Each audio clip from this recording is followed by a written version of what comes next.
ప్రతి ఒక్కరికి కూడా హ్యాపీ రిపబ్లిక్ డే.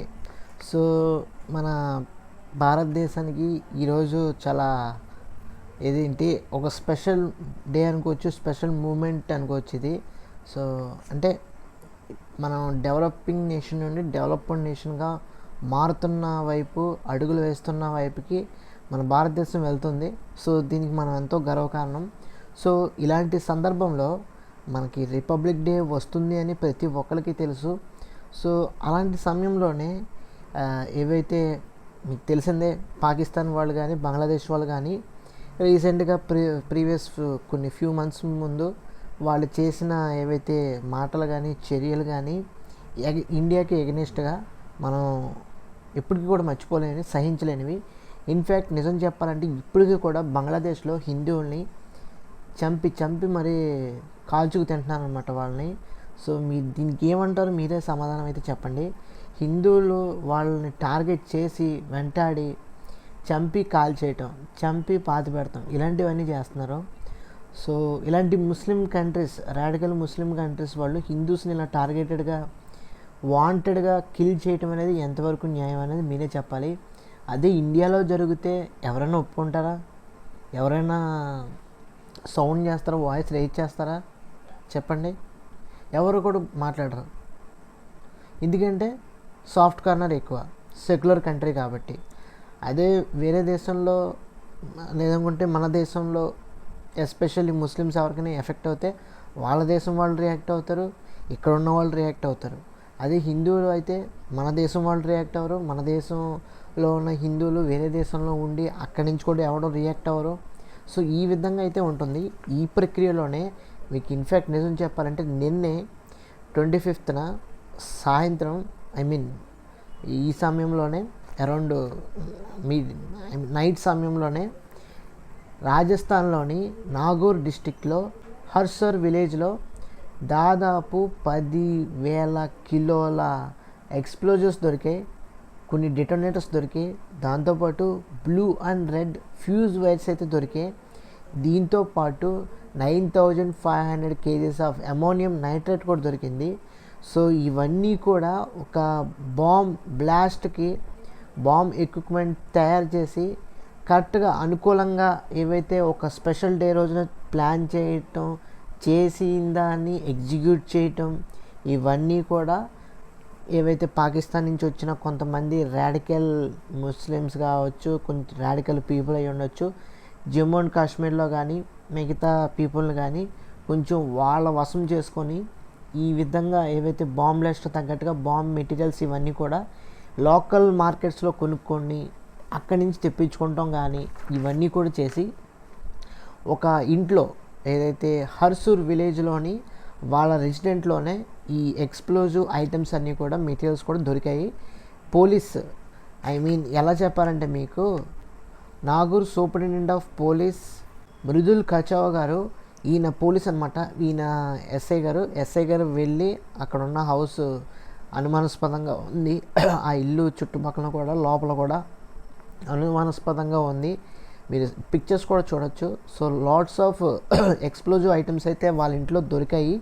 వెంటనే అవి సీజ్ చేసి ప్యాక్ చేసి అతను సులేమాన్ ఖాన్ అతను అరెస్ట్ చేసి జైలుకి అయితే తీసుకెళ్ళడం జరిగింది. సో వీళ్ళ యొక్క టార్గెట్ ఆల్రెడీ మీకు ప్రీవియస్గా ఢిల్లీలో కార్ బ్లాస్ట్ ఏదైతే జరిగిందో మీ అందరికీ తెలుసు.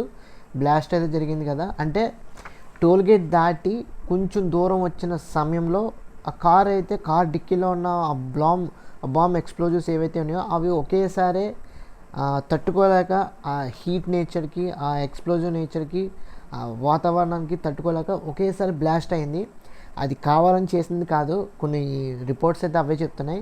మనకి అల్టిమేట్గా చెప్పేది రిపోర్ట్ అయినా సరే, మనకి కన్ఫర్మేషన్ అయినా కానీ వాళ్ళు చేయాలనుకున్న ప్లాన్ వచ్చేసరికి December 6th లేదు అనుకున్నట్లయితే ఎప్పుడైతే రిపబ్లిక్ డే సందర్భంలోనే ఈ బాంబ్ బ్లాస్ట్ లాంటివి చేయాలి అని అనుకున్నారు. ఇండియాని ఎకనామికల్గా కానీ జియోపొలిటికల్గా కానీ లోపల ఇంటర్నల్ స్టెబిలిటీ విషయంలో కానీ పొలిటికల్ పార్టీస్ పరంగా, కొన్ని డిపార్ట్మెంట్స్ పరంగా కొన్ని కాన్ఫ్లిక్ట్స్ తీసుకురావడానికి, అన్స్టేబుల్ చేయడానికి, అన్రెస్ట్ క్రియేట్ చేయడానికి ఇవన్నీ కూడా చేయడానికి ఈ బాంబ్ బ్లాస్ట్ అయితే ప్లాన్ చేశారు. దీనికి తగ్గట్టుగా మెటీరియల్స్ కూడా ఎక్కడి నుంచో అక్కడక్కడ సేకరించి తీసుకొచ్చి ప్లాన్ చేసుకున్నప్పుడు వాళ్ళతో వీళ్ళతో ఈ సులేమాన్కి, ఇప్పుడు దొరికిన సులేమాన్కి, అరెస్ట్ అయిన సులేమాన్కి, అతనికి ఎవరైతే అక్కడ అప్పుడు జరిగిన వాళ్ళలో కొంతమంది ఉన్నారు కదా డాక్టర్స్, ఏదైతే చైనాలో చదువుకున్న డాక్టర్స్, లేదనుకుంటే ఇండియాలో చదువుకున్న డాక్టర్స్, సైంటిస్టులు ఉన్నారు కదా, వాళ్ళకి కొన్ని కాంటాక్ట్స్ అయితే ఉన్నాయంట, కొన్ని కనెక్షన్స్ అయితే ఉన్నాయంట.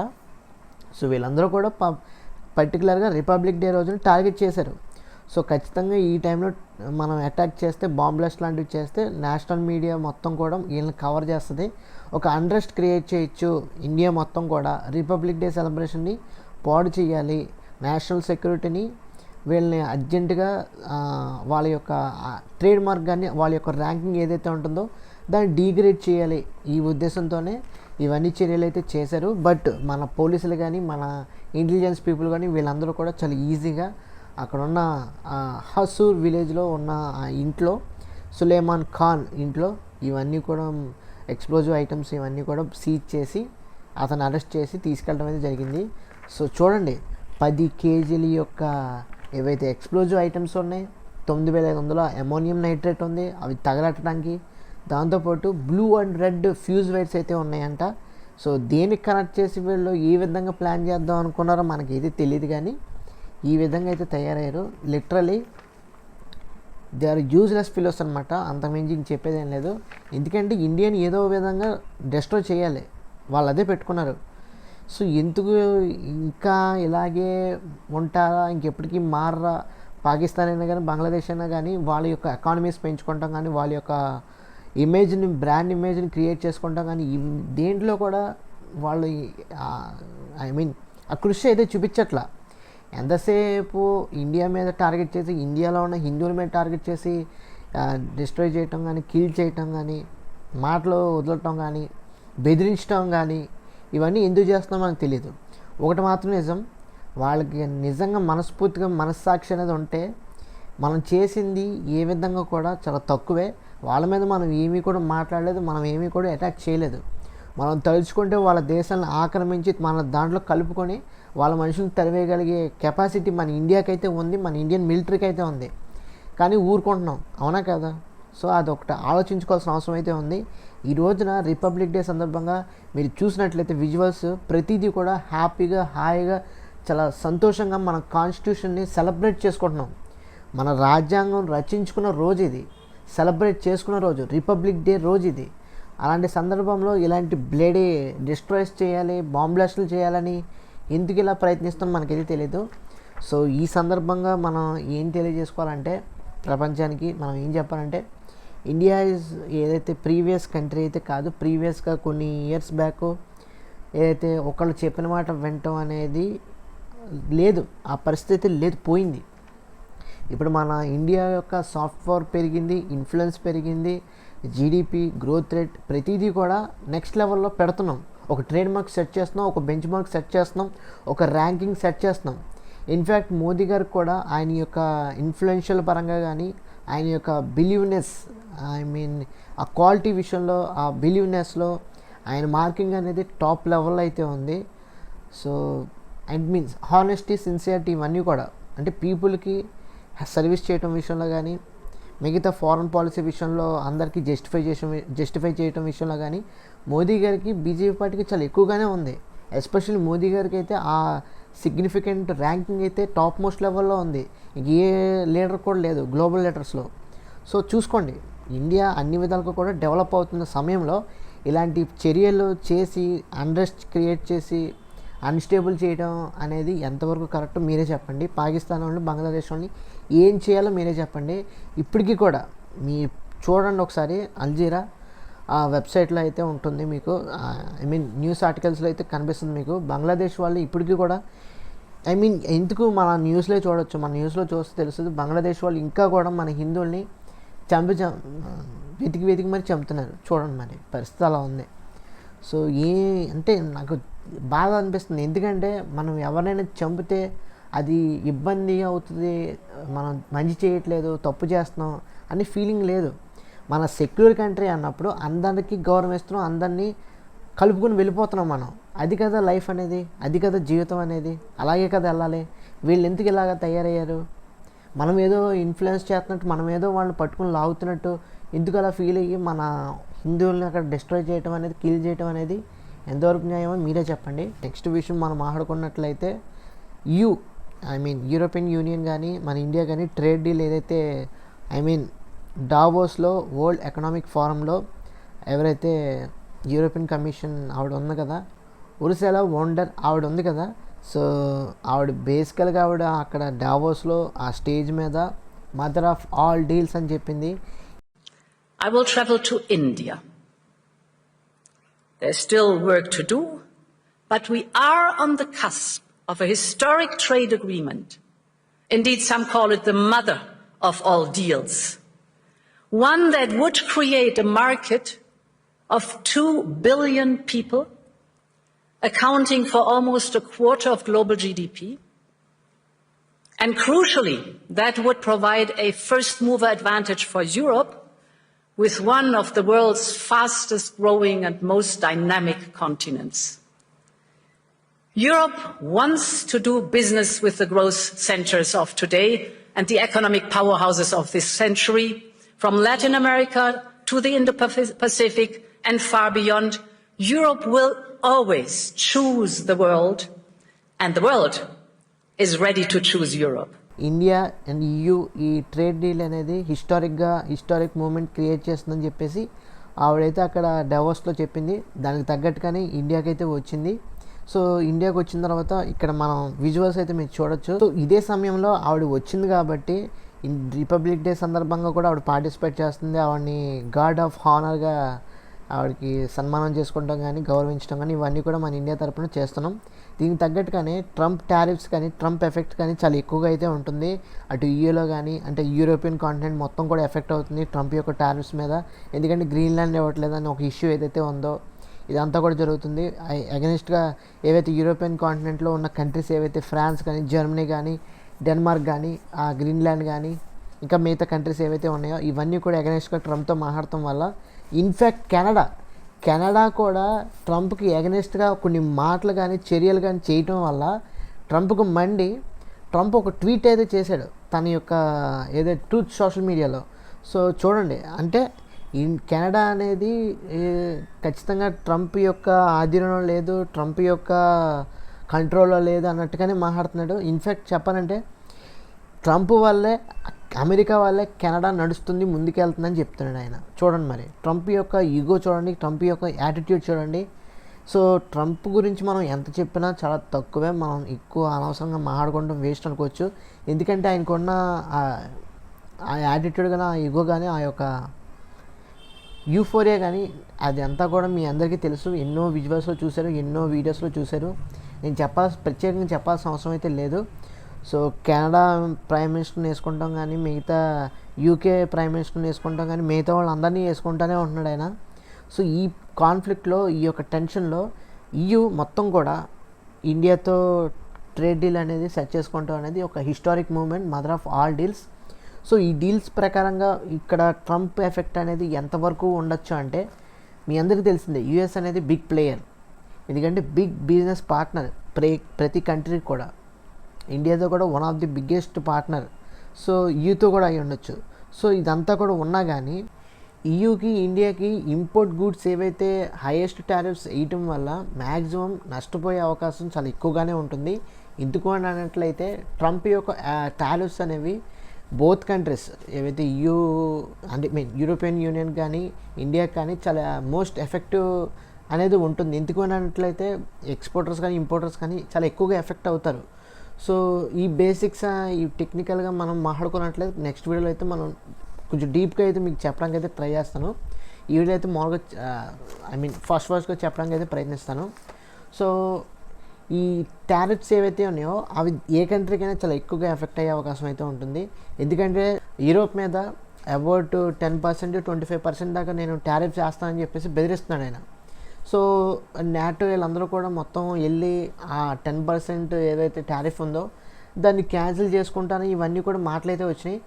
బట్ ఇవన్నీ పక్కన పెట్టినా కానీ ఇండియా మీద ఇంకా 25%, 50% టారిఫ్ అయితే అలానే ఉంది. ఇంకా మీరు రష్యన్ ఆయిల్ బై చేసినట్లయితే ఇంకో 25% నేను వేస్తాను, అది 75% అవుద్ది అనే మాటలు కూడా అయితే వస్తున్నాయి. సో రష్యాతో ఆయిల్ డీల్ అనేది మనం చేసుకోకుండా ఉండలేం. బట్ రిలయన్స్ కూడా చేతులు ఎత్తేసింది, వాళ్ళతో మేము ట్రేడింగ్ ఏం చేయట్లేదు, మేమేం పర్చేస్ చేయట్లేదు అని చెప్పేసింది క్లియర్ కట్గా. వాళ్ళొక స్టేట్మెంట్ అయితే ప్రెస్ నోట్ అయితే రిలీజ్ చేశారు, క్లారిఫై చేస్తారు. బట్ మిగతా ఏవైతే ఉన్నాయో అవన్నీ కూడా క్లారిఫై చేయాల్సిన అవసరం అయితే ఉంది. గవర్నమెంట్ నుంచి కూడా కొన్ని తెలియజేయాలి. ఆ తర్వాత ట్రంప్ మళ్ళీ తన టారిఫ్స్ని విత్డ్రా చేసుకుంటాడో తగ్గించుకుంటారో ఇవన్నీ కూడా తెలియాల్సిన అవసరం అయితే ఉంది. సో మ్యాక్సిమం ప్రస్తుతానికి అయితే 50% టారిఫ్ అనేది అలాగే ఉంది. కొంతమంది జియోపొలిటికల్ ఎక్స్పర్ట్స్ చెప్పేది ఏంటంటే మేబీ ఫ్యూచర్లో ట్రంప్ తగ్గించే అవకాశం అయితే ఉంది. ఇండియా యొక్క ఏవైతే టారిఫ్స్ వేసారో తన మీద తగ్గించే అవకాశం అయితే ఉంది.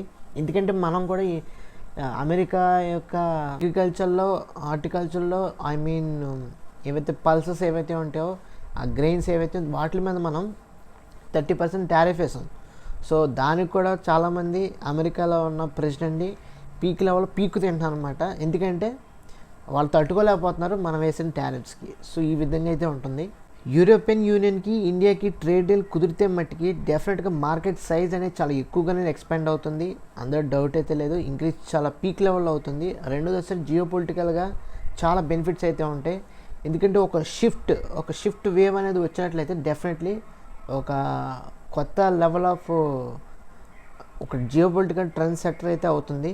EU కానీ ఇండియా కానీ, ఇండియాకే ఎక్కువ మేజర్ అవకాశాలు అయితే ఉన్నాయి. ఎందుకంటే మన ఎకానమీ అనేది is the fastest growing economy.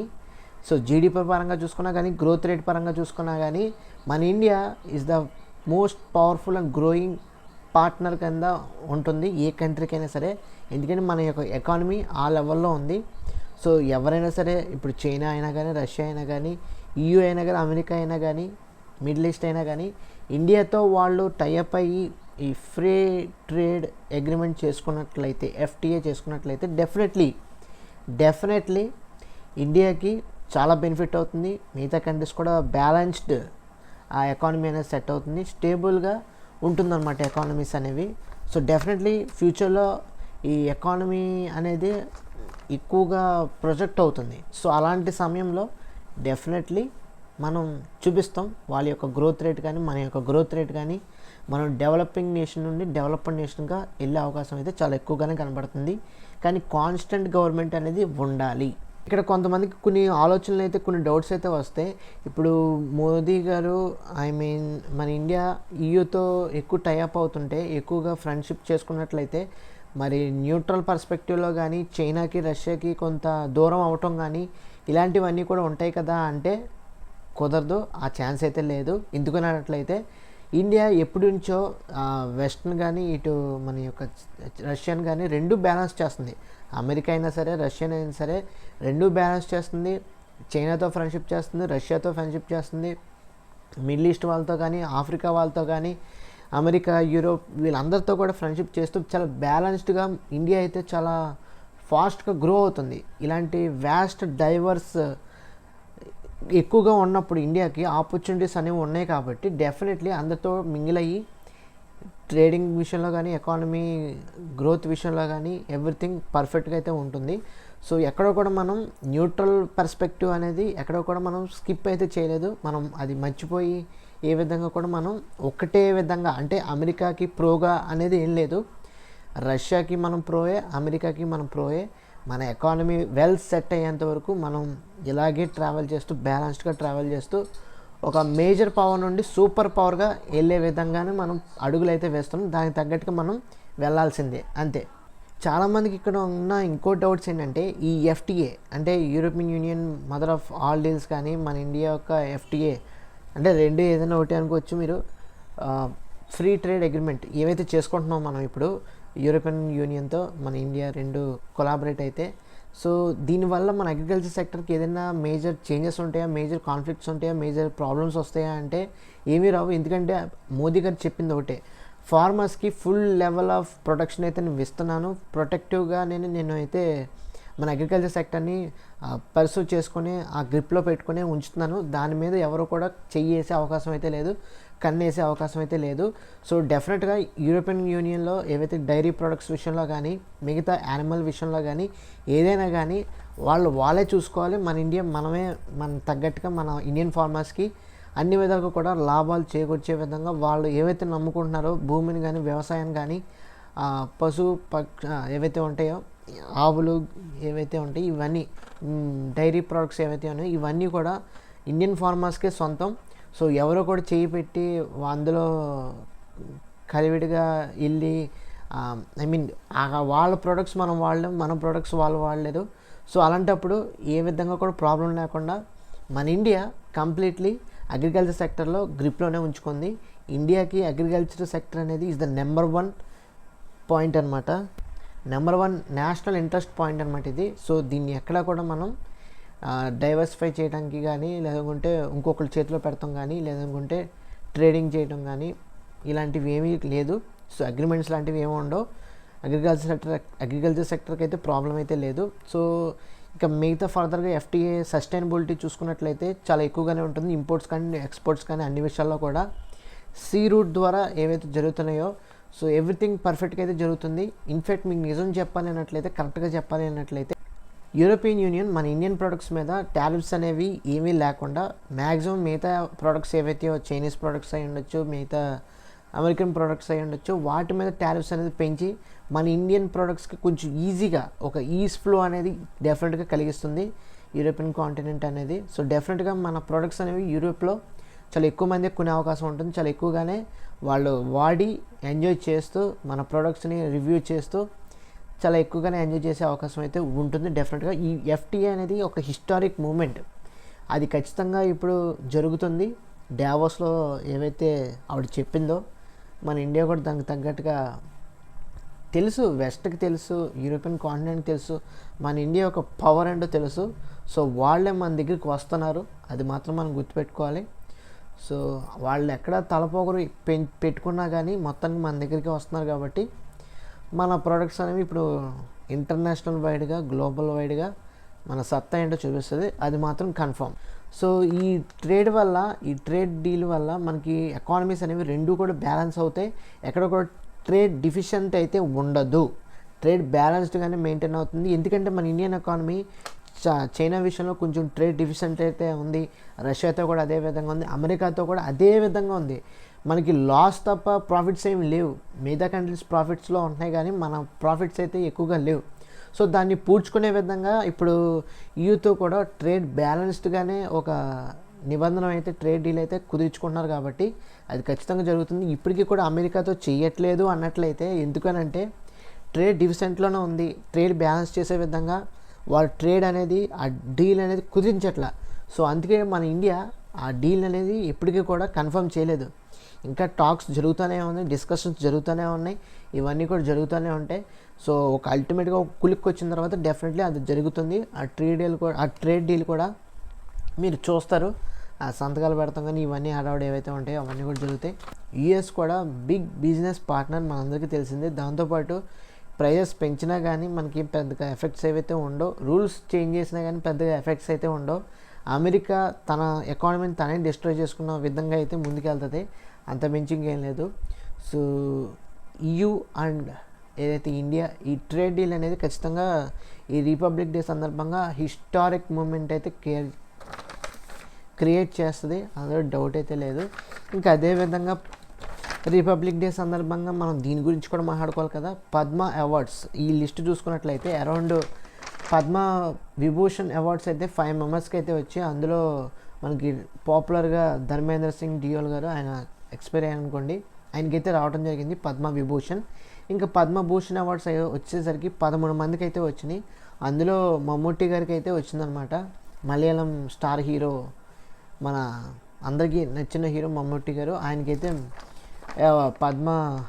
Padma Bhushan award అయితే వచ్చింది.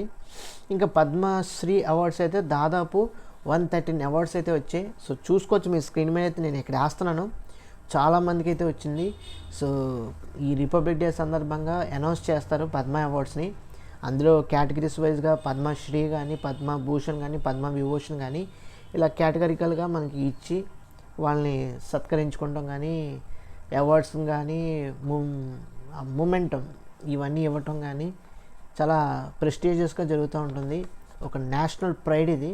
సో ఇలాంటి సందర్భంలో ఎవరైనా సరే అందరూ కూడా సంతోషంగా ఉంటారు. మన ఇండియన్ కాన్స్టిట్యూషన్ ఈ విధంగా డెమోక్రసీ పరంగా కానీ ఓటింగ్ పరంగా కానీ ద్రౌపది ముర్ము గారు కూడా మన ఇండియన్ డెమోక్రసీని చాలా బాగా పొగిడారు, చాలా బాగా ప్రశంసించారు.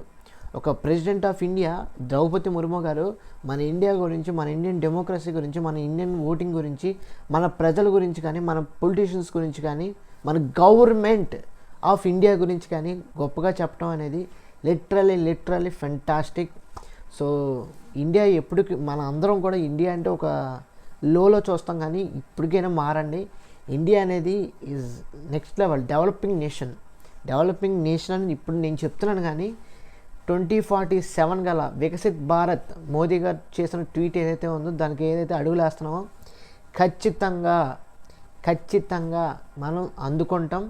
డెవలప్డ్ కంట్రీ లిస్ట్లో ఇండియా ఖచ్చితంగా చేరుతుంది. డెవలప్డ్ కంట్రీ అని మనం అందరం కూడా ఇండియా పేరు గురించి చాలా గర్వంగా గొప్పగా ప్రతి దేశంలో కూడా చెప్పుకునే సువర్ణ అవకాశం ఈ వికసిత్ భారత్ మనకి తీసుకొస్తుంది. మీరు చేయాల్సింది ఒకటే, ప్రతి ఒక్కళ్ళు కూడా ఇండియాకి సపోర్ట్ చేయండి, ఇండియాతో దగ్గరగా ఉండండి, ఇండియాని కలివిడిగా ఉండండి, కలుపుకొని ఉండండి. ఇండియా అంటే ఒక మనసులో ఒక భాగం అనేది మీకు కలగాలి, మీలో ఉండాలి. ఇండియా గురించి ఎవరైనా తప్పుగా మాట్లాడితే వాడికి లెఫ్ట్ అండ్ రైట్ ఇచ్చేయాలి. ఆ విధంగా మీరు మోటివేట్ అవ్వగలిగితే, పక్క వాళ్ళని మోటివేట్ చేయగలిగితే డెఫినెట్లీ ఇండియా ఏదైతే వికసిత్ భారత్ 2047 అనుకున్నామో దానికి తగ్గట్టుగానే జరుగుతుంది. దానికి తగ్గట్టుగానే అడుగులు వేస్తున్నట్టు మనం వెళ్తాం. నెక్స్ట్ జనరేషన్స్కి మన ఇండియా అంటే ఏవైతే అమెరికా కానీ, యూరోప్ కానీ, చైనా కానీ, రష్యా కానీ ఏ విధంగా అయితే ఉన్నాయో దానికి ధీటుగా మన ఇండియా కూడా ఉంటుంది. మన ఇండియా అంటే ఏం తక్కువ కాదు. Developed nation with everything, infrastructure కావచ్చు, టెక్నాలజీ కావచ్చు, ఏఐ కావచ్చు, ఎవ్రీథింగ్, సివిక్ సెన్స్ అయి ఉండొచ్చు, పాపులేషన్ అయి ఉండొచ్చు, పీపుల్ అయి ఉండొచ్చు, ఎవ్రీథింగ్ చాలా రిచ్గా అయితే ఉంటుంది, చాలా డెవలప్డ్ కంట్రీగా అయితే ఉంటుంది. సో మనస్ఫూర్తిగా నేను కోరుకునేది అయితే మన ఇండియా డెఫినెట్లీ డెవలప్డ్ కంట్రీగా మారుతుంది అంతే. నిజంగా చాలామంది స్లోగన్ అయితే నినాదం అయితే చేస్తాను, we are really proud to be an Indian.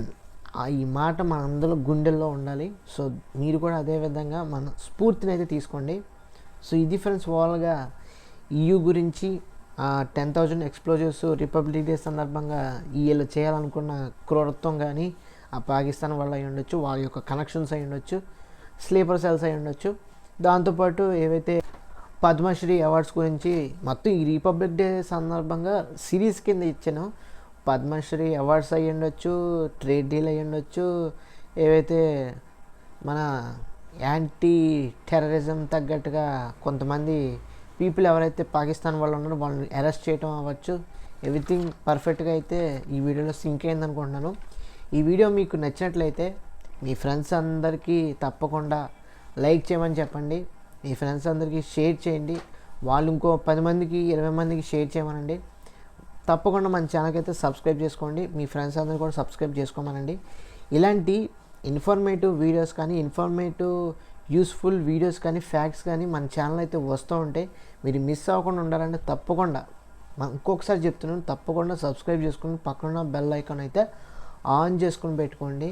So ఇది ఓవరాల్గా thanks for watching, see you again, bye.